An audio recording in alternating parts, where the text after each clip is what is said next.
Coletivo Bancada do Livro. Coletivo Bancada do Livro.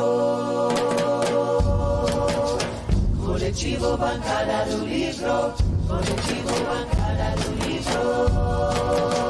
E agora, nós vamos entrar num outro patamar. Nós temos aqui, né, o professor Edilson. Professor Edilson Gracioli, ele é professor titular do Instituto de Ciências Sociais da Universidade Federal de Berlândia, é livre docente, ele é professor titular, é cientista político e ele também, né, é um dos âncoras aqui do nosso coletivo, Bancada do Livro. Ele é o âncora da programação de quarta-feira e ele é uma das pessoas que sempre discorda da questão, né, que alguns historiadores rotulam, né, aquilo da Revolução Constitucionalista, certo? Professor Edilson, seja bem-vindo, né? Coloque para nós, que negócio é esse de Revolução Constitucionalista? Só para vocês terem uma ideia, tanto eu quanto o professor Edilson, nós somos paulistas, e nós éramos obrigados a cantar na escola, no antigo ginásio, né, no ensino fundamental, o hino da Revolução de 32. Né? E amanhã, que é o dia 9 de julho, será comemorado no estado de São Paulo. Professor Edilson, que revolução é essa? Muito boa tarde, Raul, Isaldir, Michele, Gilberto, todos que nos acompanham. Eu quero inicialmente agradecer pelo convite e a oportunidade de estar aqui novamente, dando uma pequena contribuição a esse debate no seminário sobre a Revolução Constitucionalista. Bom, eu sou marxista, eu não sou weberiano, então eu não vou estabelecer tipos ideais do que é revolução e do que não é revolução. Mas, ao mesmo tempo, nós precisamos fazer algumas distinções, né? Raul, amanhã é 9 de julho, e é um dia muito importante para mim, porque eu tenho um sobrinho que vai fazer aniversário amanhã. Mas não é importante no sentido do que a arrogância das classes dominantes paulistas vê nisso. Aliás, para ser sincero, o 23 de maio, eu acabo de citar o nome de duas grandes avenidas da capital de São Paulo. 23 de maio, 9 de julho. São datas que marcam a paisagem urbana paulistana e de outros municípios, provavelmente da totalidade dos municípios de São Paulo, exatamente datas vinculadas a esse movimento de 1932. 23 de maio, a morte de MMDC, Marcos Miragaia, Drauzio e Camargo. Eu tive que estudar isso, Gilberto e colegas, a vida toda, porque eu sou paulista da Gema, nascido em Campinas, criado em Jundiaí por 29 anos e estou há 30 em Uberlândia. O Isaldir já mostrou um pouco o contexto geopolítico e político interno que explica o período de 30 a 34. Eu quero acrescentar alguns elementos aqui, notadamente os seguintes. O Marx, quando ele analisou o 18 Brumário de Luiz Bonaparte, ele nos ofereceu duas grandes sacadas para análise de conjuntura e estrutura. A primeira sacada foi uma metáfora do teatro. Todo processo político possui a cena política, é o que aparece no palco, mas tem os bastidores. Então essa é uma metáfora importante que daqui a pouco vai nos auxiliar a apresentar um pouco a nossa avaliação.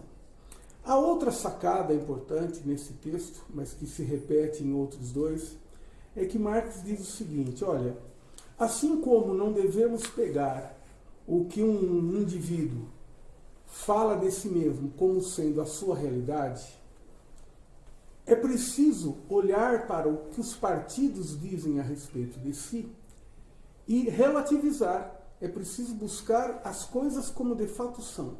Marx aí se filia a uma tradição fundada por Maquiavel de levar em conta a verdade efetiva das coisas. Ou, como diria o torcedor do Fluminense, o dramaturgo Nelson Rodrigues, a vida como ela é, sem as fantasias e os delírios. Isso é importante porque a chamada Revolução de 1932, de fato, tem um quê de revolucionário. Mas, ao mesmo tempo, não é revolução. Não houve mudança no modo de produção, não houve, inclusive, um grande deslocamento em termos de classe dominante. Parcela do empresariado paulista era o que o Gramsci chamava de transformismo político dos oligarcas do café. Então nós precisamos prestar atenção no movimento das classes e das frações de classe. A política café com leite, já citada aqui pelo Isaldir, era uma política que mostrava exatamente o quê? Não só o revezamento entre paulistas e mineiros na condução da presidência da República, mas mostrava o revezamento entre frações de classe no plano econômico e no plano político. O que os paulistas quiseram com o golpe, que não permitiu o revezamento para a vez dos mineiros, era, na verdade, que a política do café com leite se limitasse à política do café. O leite ficaria de lado. Nesse contexto, e o Isaldir já fez aqui menção a todos os movimentos que questionavam o voto de cabresto, o coronelismo inchado e voto, né, o grande clássico da ciência política e do direito no Brasil, de Vitor Nunes Leal.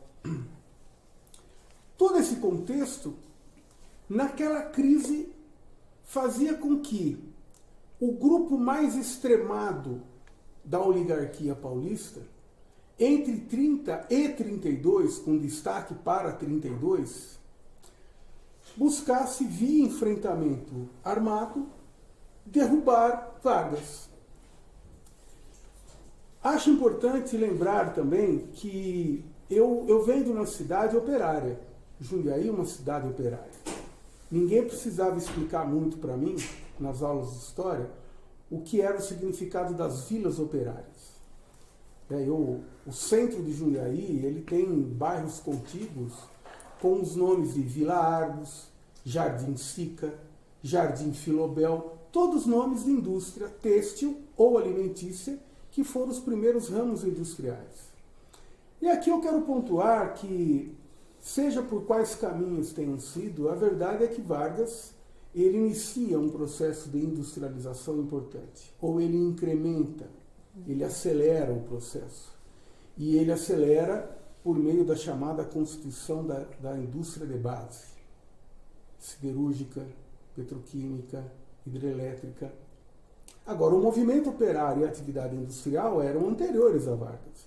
Lembro aqui da greve de 1917 na capital de São Paulo, em que o movimento sindical, fortemente influenciado pelo movimento anarquista, mas ali já estavam presentes também socialistas e comunistas, empunhavam bandeiras como 8 horas de trabalho, direito ao salário mínimo, direito de férias. E a própria consolidação das leis trabalhistas, o nome já diz, consolidação. As leis trabalhistas já existiam, boa parte delas. A CLT vai consolidar isso. Então, as vilas operárias a que me refiro, elas não nascem com Vargas, mas elas vão sendo consolidadas, porque o próprio financiamento habitacional, que de um lado atendia aos interesses e às necessidades das indústrias. As vilas operárias eram construídas ao lado das indústrias, para fazer com que a força de trabalho socialmente combinada estivesse o mais próximo possível das unidades produtivas. Mas atendia também a interesses materiais das classes trabalhadoras. Ou nós vamos negar a importância de programas habitacionais para quem vive da venda da força de trabalho. O Vargas soube manejar isso muito bem. Isso irritou, de certa forma, a oligarquia paulista. Então, o grupo mais extremado foi para o enfrentamento. As datas a que me referi, 23 de maio, 9 de julho, marcam momentos importantes desse enfrentamento. Eu tenho no meu círculo familiar um avô militar um bisavô que esteve na linha de frente em 32. Mas eu me lembro de perguntar e como é que era, tentando extrair uma leitura política. Não sabia bem para que lado estava dando tiro, a verdade é essa. As buchas de canhão, né, não sabiam muito bem em que estavam enfronhadas. Muito bem. Um grupo mais moderado, terminado o confronto de 32, em que as forças militares paulistas saem derrotadas, um grupo mais hábil, mais sofisticado, percebeu que daquela derrota militar se poderia capitalizar um ganho político-institucional a médio prazo. Exatamente, uma Constituição. Então, por isso que eu digo, a expressão revolução constitucionalista tem um quê? Tem algo de revolução, uma revolução política. Daqui a pouco eu vou voltar a Marx para continuar nessa análise aqui. Mas, evidentemente, a própria transição de um Brasil eminentemente agrário, agrícola, rural, para um Brasil urbano, industrial, de produção de manufaturados, essa transformação ela se deu com muito de continuidade. A Michele nos falou um pouco disso, o Isaldir também. Os processos de ruptura que uma revolução enseja, eles não negam continuidades. E qual foi a grande continuidade? O Brasil viveu em 30, de certa forma, uma transição pelo alto. Aquilo que o Gramsci chamava de revolução passiva. Muito mudou para que o fundamental permanecesse. Por isso que eu evoco essa categoria gramsciana de transformismo político. Boa parte do empresariado era constituída por oligarcas do período anterior. Outras não. Minha avó paterna, eu faço questão de citar esses exemplos familiares, não por um destaque meu, pessoal, ou de personalização. Mas é que esse processo político não me foi estranho, inclusive, no seio familiar. A minha avó foi operária do grupo Matarazzo, né? E lá sofreu acidente de trabalho e comprometeu a vida toda futura dela por conta disso. Não existia, colegas aqui de bancada do livro, uma legislação que desse garantias previdenciárias e de atendimento. É nesse contexto que emerge esse movimento. Caminhando aqui já para o final. Os ganhos da Revolução Constitucionalista, eles existiram. E existiram na toada liberal. Porque o liberalismo político, ele preconiza, às vezes com muito cinismo, que nós deveríamos viver sob a égide de um governo das leis, e não um governo dos indivíduos, não um despotismo.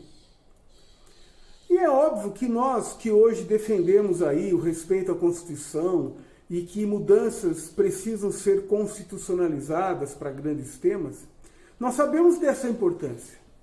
Você ter um enquadramento jurídico, um balizamento constitucional, é uma aquisição civilizatória, é um patamar civilizatório diferente. E assim como na Revolução Francesa, o igualitarismo econômico pretendido na chamada fase do terror não foi obtido. E também não se ficou na mera igualdade jurídica, que era a pretensão da grande burguesia francesa, se chegou a uma coisa diferente, que foi uma certa igualdade política. Esse processo no Brasil, que teve como palco de enfrentamento militar o Estado de São Paulo, ele, de certa forma, reproduziu isso. Por quê? Não houve o retorno da política do café com leite, pretendido por parte da oligarquia paulista mobilizada militarmente.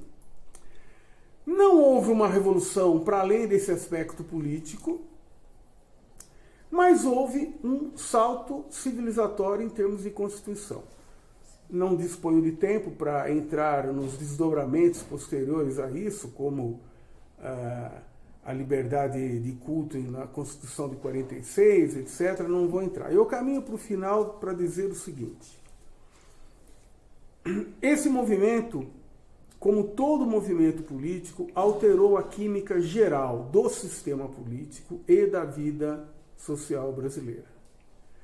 Vargas, a partir dos anos 30, ele começa a perceber que era preciso, a CLT, por exemplo, do início dos anos 40, vai realizar isso. Ela traz para o âmbito de uma consolidação a legislação trabalhista que já existia e outras que ainda não existiam, mas ao mesmo tempo vai colocar um enquadramento sobre os sindicatos. E esse período de 30 a 34 é um período importante também, porque começam a ser gestados no Brasil dois movimentos muito importantes. O Partido Comunista, fundado em 25 de março de 1922, e o integralismo, o nome que se dava ao fascismo à época. E em 35, um ano depois do período que estamos analisando, o Vargas usa o pretexto desses dois movimentos para aí sim decretar o Estado Novo.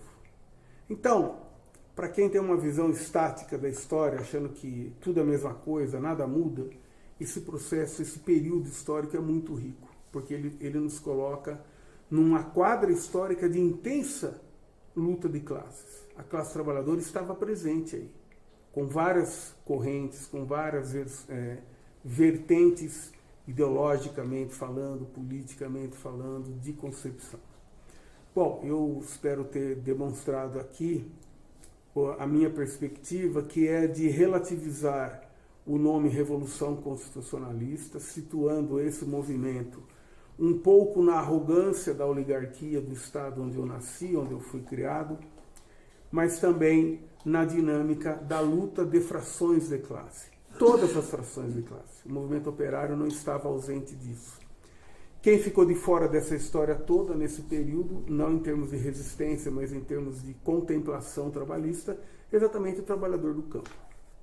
O trabalhador do campo só vai colher benefícios previdenciários equivalentes aos que a CLT instituiu na Constituinte de 1988. Edilson, a questão das elites, né?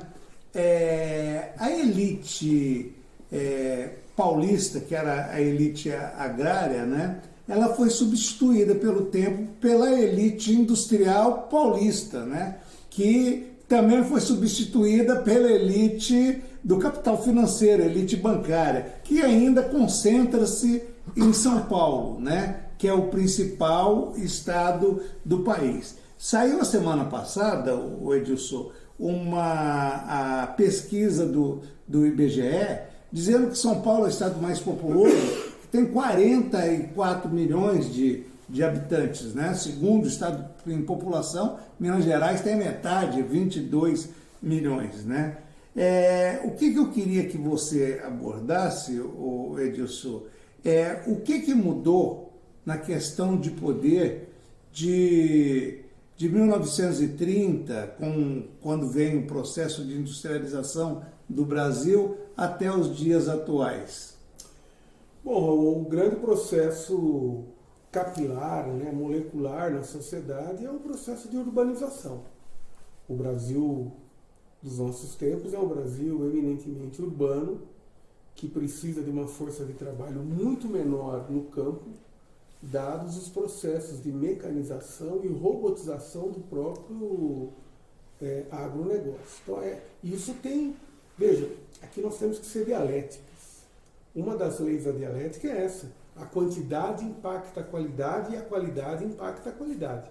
Então, esse processo de urbanização do Brasil é decisivo e explica muito do que estamos vivendo. Quando eu digo que ele é decisivo, eu não estou dizendo que ele não tem problemas. O próprio processo da constituição das periferias nas grandes cidades, como conhecemos, de favela, de falta de acesso a serviços públicos básicos, de direitos, tudo isso faz parte desse processo de uma urbanização desequilibrada, né, e muito marcada por dois outros processos. A especulação imobiliária e, nos últimos 30 anos, o poder das milícias. Nós temos que prestar atenção nisso. O Weber não é porque já morreu, mas os weberianos têm que explicar que conversa fiada é essa de que o Estado detém o monopólio legítimo do uso da força. Não detém, não. O crime organizado usa força e muitos segmentos olham para isso de forma legítima. Mas eu queria aproveitar a oportunidade para tocar rapidamente em 4 aspectos. O primeiro deles, já que nós temos aqui vários professoras acompanhando o seminário, um aspecto de natureza metodológica. O que nós estamos fazendo aqui é algo inerente ao processo de conhecimento, aproximação sucessiva. Marx diz exatamente isso. O conhecimento se dá por meio de aproximações sucessivas. Esse mesmo objeto, já estudado, reestudado, continua a nos instigar. E nós talvez possamos e devamos descobrir novas facetas dele, revisitando. Se nós quisermos entender o processo do neofascismo no Brasil, nós temos que mergulhar no integralismo e por aí vai. O segundo aspecto é uma categoria que, de maneira muito feliz, o Gilberto abordou aqui, e eu quero aproveitar a oportunidade para demarcar uma posição teórica. Eu considero o conceito de populismo desnecessário. O bonapartismo é a categoria que dá conta disso. O Estado parece pairar no ar, nunca paira. O poder do Estado sempre tem lastro nas classes sociais, nas coligações, nas alianças, nas frações de classe. E o bonapartismo dá conta. A categoria populismo, consagrada na literatura brasileira, na ciência política, na historiografia, é uma categoria, no mínimo, desnecessária.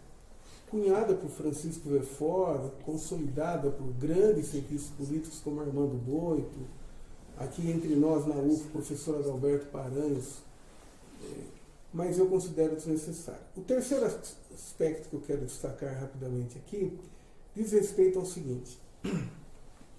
Vargas, o período Vargas, os dois períodos Vargas, eles, de certa forma, inventaram o Brasil contemporâneo.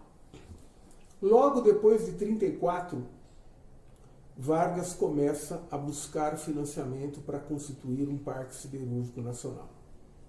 Ele tentou, Isaldir, a exaustão isso. Tentou financiamento estadunidense, tentou financiamento britânico. E é claro que esses países não queriam.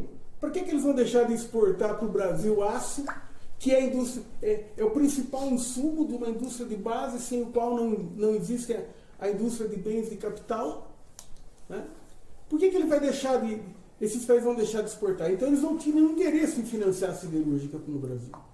E isso leva a Vargas, nos anos seguintes, a estabelecer contato com a Alemanha. A Alemanha já sob a égide do nazismo nascente. E aí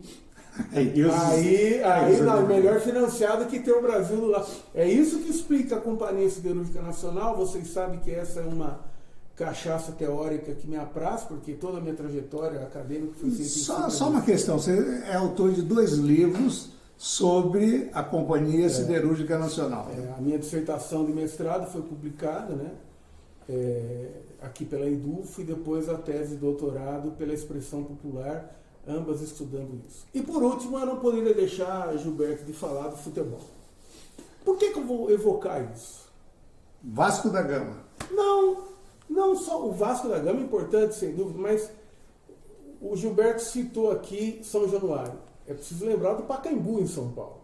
Pacaembu e São Januário eram os 2 grandes palcos públicos que Vargas, né, utilizava. E uma última nota. Quando nós pegamos as imagens, eu quero citar aqui o brilhante documentário chamado Libertários, produzido pelo arquivo Edgar Lenholt da Unicamp. Dura 22 minutos, está disponível no YouTube. Nós, historiadores, cientistas sociais, precisamos conhecer esse material. Na greve de 17, apareciam bandeiras de 2 clubes paulistas. exatamente aqueles que produziram o primeiro clássico em São Paulo. Eu estou me referindo a Santos e Corinthians. O que mostrava que lá na origem, também em São Paulo, não só no Rio de Janeiro, por conta do Vasco da Gama ter sido o primeiro time a aceitar negros, não sei equipe, mas em São Paulo, o futebol, que não nasceu necessariamente nas classes populares, ele foi se popularizando e ele se fazia presente na cena urbana. E isso transcorreu a década de 30. Se nós pegarmos registros das mobilizações operárias nos anos 30, e esse período que nós analisamos hoje diz respeito a essa década, o futebol está presente ali. Não há essa... Eu digo isso para pontuar e fazer uma homenagem aqui a um texto do meu amigo Adalberto Paranhos, que escreveu certa vez que o futebol não é necessariamente alienante, não é mesmo. Ele, em vários momentos da história do Brasil, cumpriu o papel de simbiose entre o popular e a luta política. E eu não poderia deixar de encerrar minha participação hoje sem mencionar essa dimensão. É claro que aqui nós vamos poder falar do tricolor lá de São Paulo, porque ele nasce em 35, ele é uma manifestação tardia da burguesia paulistana em termos de futebol.